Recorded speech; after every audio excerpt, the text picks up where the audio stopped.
Hello and welcome, I'm Faye, and today I'm going to talk to you about mini loaf tin cakes. These are individual portion size cakes. They're incredibly trendy at the moment. You'll see them all over social media. They're super fun because you can fill them with a variety of different flavored sponges.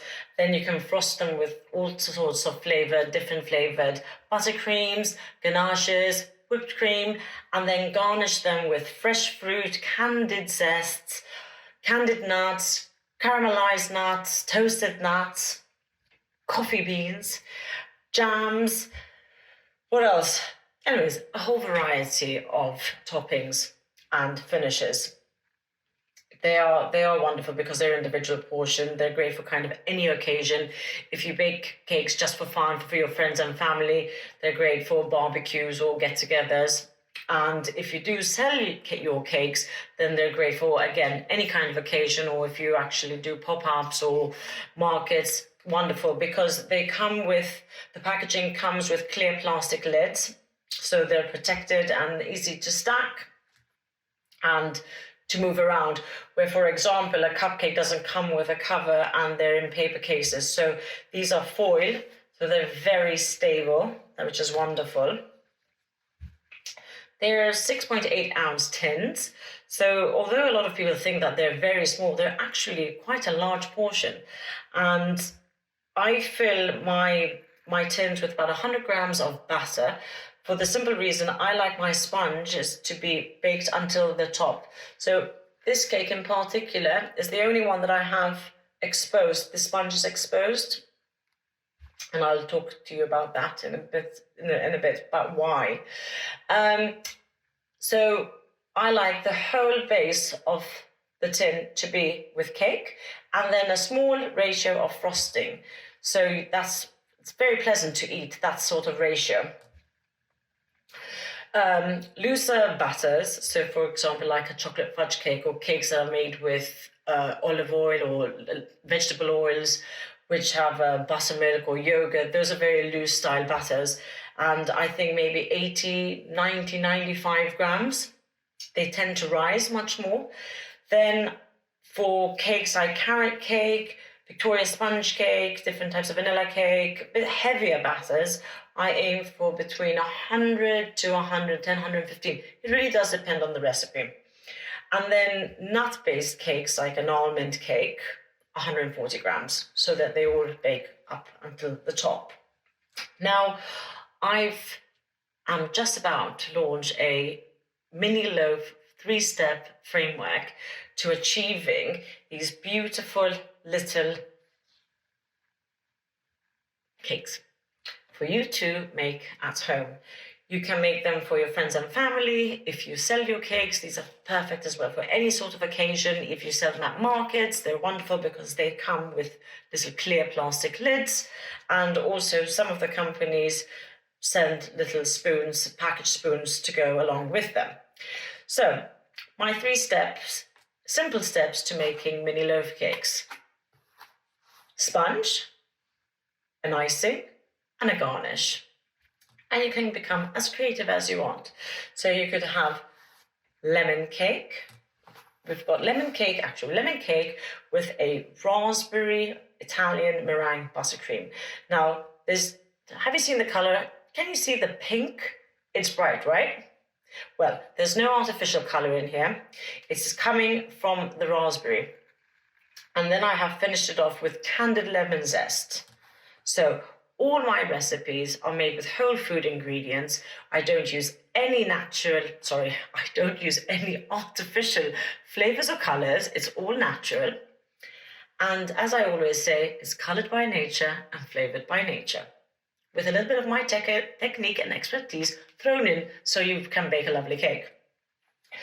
So this one, I kind of went past the 3-step. I pushed the boat. It's got more than 3 elements. So we've got a chocolate fudge cake, a vanilla bean Italian meringue buttercream.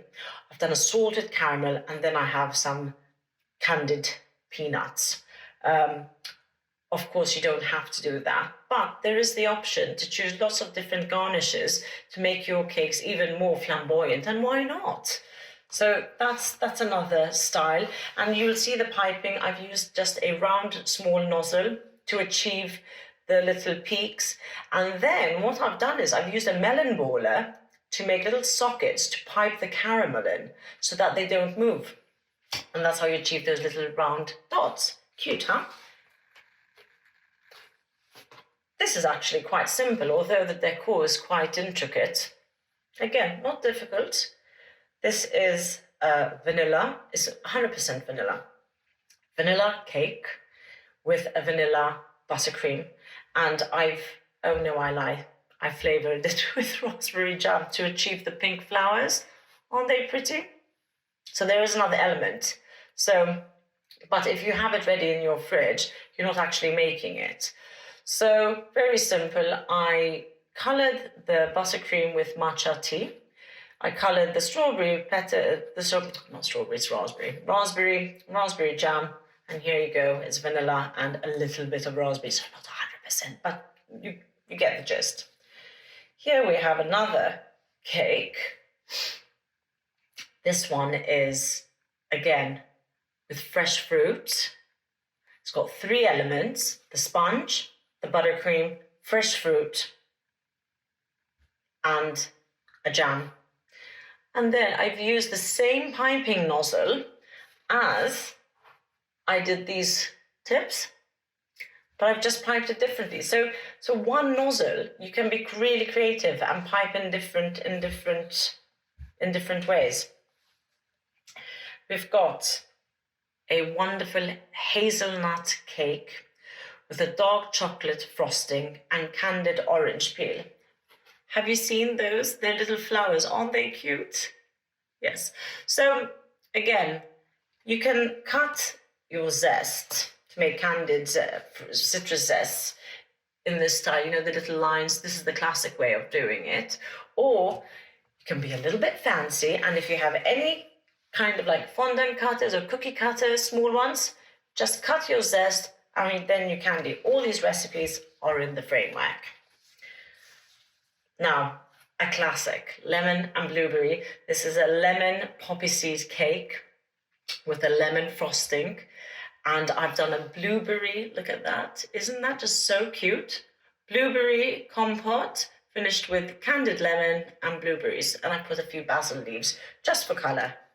And again, same nozzle as the summer berry fruit cake and the caramel peanut chocolate. So again, and back to the zest, I made little round, and these circles I've cut with a nozzle, with a round nozzle, piping nozzle. We've got matcha. Matcha is a fantastic tea, fantastic flavour. It's earthy. It's a bit different, very popular, of course, in Asia, and it's become more popular out here in the West. So this is matcha, vanilla, and orange. And again, I love doing this with zest. I just think it's fun. Now, this is a bit more like a vintage style piping. This is like a frill piping nozzle. I have it in 2 sizes, so the larger, the smaller. So you'll see the green is done in the large, and the white is done with the small one. Another flavour, classic flavour, raspberry and chocolate. You can't go wrong with a classic.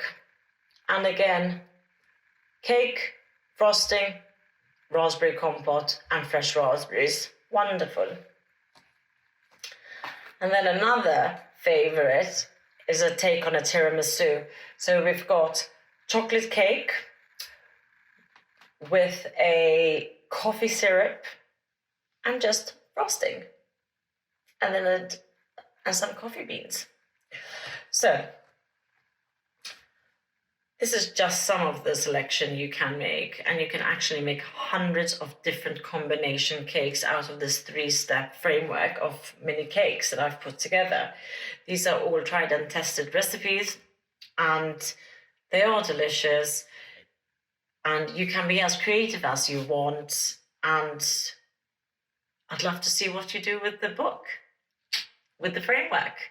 Don't forget to tag me and share all your photos and all your combinations, because I am so excited about this.